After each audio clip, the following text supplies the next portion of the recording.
Մի քանի ժամ առաջ իշխող քաղաքացիական պայմանագիր կուսակցությանը պատկանող լրատվամիջոցը ԱԱԾ-ից ստացած փաստաթուղթ հրապարակեց, պնդելով, թե ամենայն հայոց կաթողիկոսի եղբայրը Եզրաս arczepiskopos Ներսիսյանը 80-ականներին հավաքագրվել է սովետական ՊԱԿ-ի կողմից։ Հայերեն լրացված այդ փաստաթղթից կարելի է ենթադրել, որ այն գաղտնազերծվել է 2001 թվականին, թե ինչու է հենց հիմա հրապարակվում, հստակ չէ։ Առավել ևս, որ շաբաթներ առաջ մի շարք լրատվամիջոցներ, այդ թվում Ազատությունը, դիմել էին իրավապահներին, խնդրելով պարզաբանել, ինչ հիմքով է վարչապետ Փաշինյանը այս մասին մեղադրանքներ հնչեցնում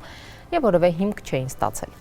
Ազգային անվտանգության ծառայությունից Civic-ին առանց փաստեր տրամադրելու փոխանցել են նաև, որ Եզրաս arczepiskopos-ը ներկայումս եւս կապեր է պահպանում օտարերկրյա պետությունների հատուկ ծառայությունների ներկայացուցիչների հետ, ինչը կարող է սպառնալիք հանդիսանալ Հայաստանի անվտանգությանը եւ շահերին, ուստի ձեռնարկում են անհրաժեշտ միջոցներ նշված սպառնալիքները վերացնելու ուղղությամբ։ Թե ինչ միջոցներ չի նշվում։ Կաթողիկոսի վերաբերյալում հրաժարականի պահանջով վարչապետը արշավ է սկսել արդեն մի քանի ամիս, ԱԱԾ-ն որևէ տվյալ չի հայտնել։ Մայրաթորից դեռ այս հրապարակումը չեն մեկնաբանել, առայժմ որևէ տեղեկատվություն չկա նաև Ռուսաստանի եւ Նոր Նախիջևանի հայոց թեմի առաջնորդ Եզրաս arczepiskopos Ներսիսյանից։ Ազատությունը այս գաղտնազերծման մասին ԱԱԾ նախկին տնօրեն Միքայել Համբարձումյանի հետ է զրուցելով, պաշտոնավարել է Փաշինյանի իշխանության օրոք։ Եթե դա այդպես է, եթե ԱԱԾ-ն հաստատել է եւ այսպես ասած գաղտնազերծած այդ տեղեկատվությունը տրամադրել է լրատվական միջոցին, դա իմ համար, չգիտեմ, բացառիկ նախադեպը չունեցող դեպք է։ Պարզապես չեմ հասկանում, թե իրավական ինչ հիմքերով է գաղտնազերծվել նման փաստաթուղթը։ Ես չեմ կարողանում հիշել, մտաբերել, որ նախկինում այսպիսի դեպք տեղի ունեցած լինի։ Եվ չեմ էլ կարող ասել, անկեղծորեն եմ ասում, չգիտեմ, թե ինչ իրավական կարգավորումների հիման վրա է գաղտնազերծումը կատարվել։ Մի մարդու վերաբերյալ ով ողջ է եւ այդ մարդու վերաբերյալ փաստաթղթեր գաղտնազերծեց ու հրապարակեց, չեմ հասկանում, չեմ պատկերացնում, թե իրավական ինչ գործիքակազմով է դա արվել։ Իհարկե, այստեղ մեծ վերապահում պետք է անենք, այն իմաստով, որ փաստաթղթից էլ այդպես չես կարողանում հասկանալ, այդ փաստաթուղթը արդյոք վկայում է, որ այդ անձը համագործակցել է հատուկ ծառայությունների հետ, թե ոչ, որովհետեւ փաստաթուղթը ինքնին ես չտեսա այդտեղ Եզրաս սրբազանի, եթե իհարկե փաստաթուղթը ճիշտ է, ստորագրությունը կամ որևէ այլ այդ փաստը վկայող տվյալ։ Դա հուշ գաղտնի տվյալներ են եւ դրա հրապարակման համար, եթե չեմ սխալվում, քրեական օրենսգրքի 427 կամ 428 հոդվածով քրեական պատասխանատվություն են նախատեսվում, որովհետեւ կրկնում եմ, նման տվյալները համարվում են պետական գաղտնիք։ Այն, որ բլանկա հայերենով է, սա ինչպես կբացատրեք։ Դե բլանկը թվագրված է 2001 թվականի ամսաթվով։ Եթե չեմ սխալվում։ Եթե 2001 թվականին է կազմված, կարող է նաև հայերեն լինել։ Եթե գաղտնազերծվել է այդ տվյալը, տեղեկությունը ինքնիրանով, այսինքն գաղտնազերծել են ոչ թե այդ փաստաթուղթը, գաղտնազերծվել է գործական լինելու փաստը։ Եթե դա այդպես է, ուրեմն իմ կարծիքով ավելի ճիշտ կլիներ, որ հրապարակեին բոլոր այն փաստաթղթերը, որտեղից մարդիկ հստակ կտեսնեին ու կհասկանային, որ նա գործակալ է եղել։ Այն գաղտնազերծեն ու ներկայացնեն այն փաստաթղթերը, որոնք հիմք են հանդիսացել այս փաստաթուղթ կազմելու համար, որը հրապարակվել է։ Որովհետև կրկնում եմ, այս փաստաթղթից մենք ոչինչ չենք տեսնում։ Չենք տեսնում այդ մարդու ձեռքով գրած ինչ-որ մի տվյալ։ Ասում են ծածկանուն է ընտրել, ո՞նց է ընտրվել։ Կան այդ տվյալները։ Եթե կան, արդեն կարող են հրապարակել, որովհետև գաղտնազերծվել է արդեն այդ տեղեկությունը։ Եկեք մեր այսպիսի ռետորական հարց հնչեցնենք։ Դե ի վերջո ի՞նչ է տեղի ունեցել։ Եթե նույնիսկ 86 թվականին այդ համագործակցությունը արձանագրվել է, ո՞մ ենք գործ չունենք օտարերկրյա հատուկ ծառայությունների հետ համագործակցության հետ։ Տարբերակել է պետք, երբ անձը համագործակցում է օտարերկրյա հատուկ ծառայությունների հետ եւ սեփական երկրի հատուկ ծառայությունների հետ։ Եթե այս պրինցիպով շարունակվի, շատ-շատերը հայրենասիրական թեկուզ մղումներից դրդված չեն գնա ԱԱԾ-ի հետ համագործակցության, որովհետեւ այսպիսի նախադեպ ստեղծելը սա ինքնին շատ վտանգավոր է։ Սա պարզապես դառնում է մարդուն վարկաբեկելու միջոց։ Եթե դու համագործակցել ես քո սեփական երկրի հատուկ ծառայությունների հետ, դա նշանակում է դու, չգիտեմ, շատ վատ բաներ ես արել, արատավորված մարդ ես դառել։ Բայց դա այդպես չպիտի լինի, այդպես չպիտի գնահատվի այդ փաստը։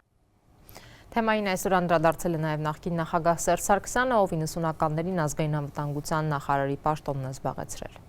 Ես այդպիսի տվյալներ չունեմ, այդպիսի ինֆորմացիայի չեմ ծանոթացել ոչ ազգային անվտանգության ծառայության ղեկավար եղած ժամանակ, ոչ նախագահ եղած ժամանակ եւ ընդհանրապես իմ նախկին ծառայեկիցները կարող են հավաստել, ես երբեք այդպիսի հարցերով չեմ հետաքրքրվել, թե ով է համագործակցում ազգային անվտանգության ծառայության հետ, առավել եւս ով է համագործակցել ԽՍՀՄ ՊԱԿ-ի հետ կամ այլ հատուկ ծառայությունների հետ, որտեղ ես դրա իմաստը չեմ տեսնում։ Լավ, ենթադրենք որևէ մեկը համագործակցել է ԽՍՀՄ հատուկ ծառայությունների հետ, բայց դրանք, ովքեր դա որպես շատ մեծ բացասական բան են համարում, արդյոք գիտեն, թե որ ուղղությամբ է համագործակցել։ Իսկ եթե համագործակցել է կոնկրետ հետախուզության ուղղությամբ, ապա այդ մարդը, այդ երկրին, այդ ԽՍՀՄ-ին կամ որի կազմում նաև Հայաստանի Հանրապետությունն է, օգուտ է բերել, թե վնաս է բերել։ Այնպես որ ես կարծում եմ, այսպիսի տվյալներ հրապարակելուց առաջ անհրաժեշտ է հասարակությանը ծանոթացնել շատ նրբերանգների։ Եթե դա չի լինում, ուրեմն ինչ որ այլ ոչ այնքան լեգիտիմ նպատակ է հետապնդում։ Եվ այս դեպքում ըստ այդ ոչ լեգիտիմ նպատակը ամենայն հայոց կաթողիկոսի նկատմամբ ճնշում գործադրելն է, թե այլ խոսքը վերաբերում է ամենայն հայոց կաթողիկոսի եղբորը։ Այսինքն ինչ է, հիմա եղբայրի եղբոր համար է պատասխանատու, հա։ Ախր այս դեպի ուր ենք մենք գլորվում, ես չեմ հասկանում։ Օտարերկրյա գործակալ լինելու մեղադրանքները նոր չեն հայաստանյան քաղաքական դաշտում, դրանք հնչել են նաև վարչապետի կուսակից արտգործնախարար Արարատ Միրզոյանի հասցեին։ Տարիներ առաջ նրա վերաբերյալ ևս մի փաստաթուղթ էր հրապարակվել մամուլում։ 2021 թվականին Ազատության եթերում Միրզոյանը հերքել էր գործակալ լինելու մեղադրանքները, միևնույն ժամանակ ընդունելով, որ համագործակցել է հայաստանյան ազգային անվտանգության ծառայության հետ։ Հայաստանի Հանրապետության ազգային անվտանգության ծառայությունը ինձ որպես Հայոց ցեղասպանության թանգարան ինստիտուտի ասպիրանտի եւ գիտաշխատողի Հայաստանի ազգային արխիվի հասարակական քաղաքական փաստաթղթերի բաժնի աշխատակցի որպես պատմաբանի, ով այդ շրջանում ցեղասպանության անդրադարձող ցեղասպանության տարբեր հիմնարարներին վերաբերող հոդվածներ գրում նաև արտասահմանյան պարբերականներում, ահա հայոց ցեղասպանության 100-րդ տարելիցին ընթառաջ դիմել է ինձ եւ խնդրել, առաջարկել, աջակցել իրենց այս օրակարգով, նշված օրակարգով։ Սա է ամբողջը, ես բնականաբար անկախ օրվա քաղաքական իշխանությունների նկատմամբ իմ ունեցած Սերժ Սարգսյանի իշխանության օրոք է դա։ Այո, գուցե այդ անցումային շրջանը, գուցե նույնիսկ Քոչարյանի վերջին շրջանն է, որպես ուղղակի հայրենասեր մարդ եւ մասնագետ իմ պատրաստակամությունն եմ հայտնել հենց այս հարցով օժանդակելու մեր անվտանգության ծառայությանը եւ սա է ամբողջը։ Ինչ վերաբերում է, այսինքն այդ փաստաթուղթը իսկապես գոյություն ունի եւ ինչ վերաբերում է այն մնացած հատվածին, դա բնականաբար հիվանդագին ցնորք է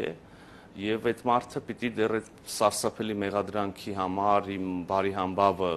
վարկաբեկելու համար պիտի պատասխան տա։